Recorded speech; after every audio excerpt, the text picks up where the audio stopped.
Tribunal adia julgamento do caso projeto de habilitação moro proteção que envolve o arguido JRA, também alegadamente a adjudicação de direito para a companhia onde foi prejuízo do Estado, basic rehum sanulo recém-redo.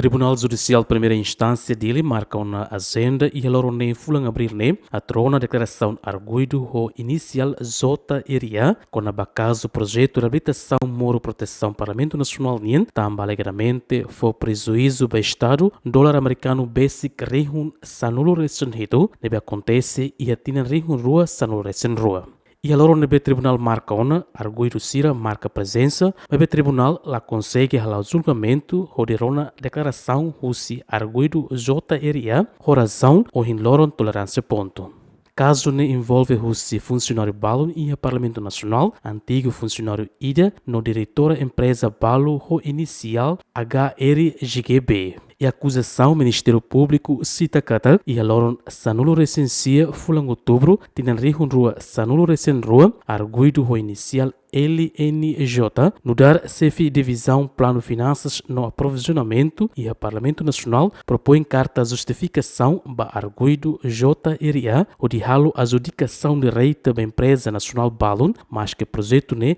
la prensa requisitos ba categoria projeto emergência. No ne e loro ne arguido JRA MOS celebra que eres contrato o diretor da empresa o inicial HRGB no arguido LNJ prepara que era CPV o valor orçamento liu rehun at nulo recém ida no projeto ne consegue lau mas be arguido JRA ne be nudar naimba projeto ne la halo controlo husi início do pagamento final no ne for prejuízo do Estado basic rehun sano recém reto. O acto arguido sirania ne Ministério Público acusa o crime participação na economia e negócio no crime burla agravado. Antes ne e a sala de julgamento arguido o inicial LNJ confirma factos nebecita e acusação balon los no balon la los. Tuir arguido projeto de habitação moro proteção ne laos categoria emergência bebe ex-presidente do Parlamento Nacional saudoso Fernando Lassama Macuso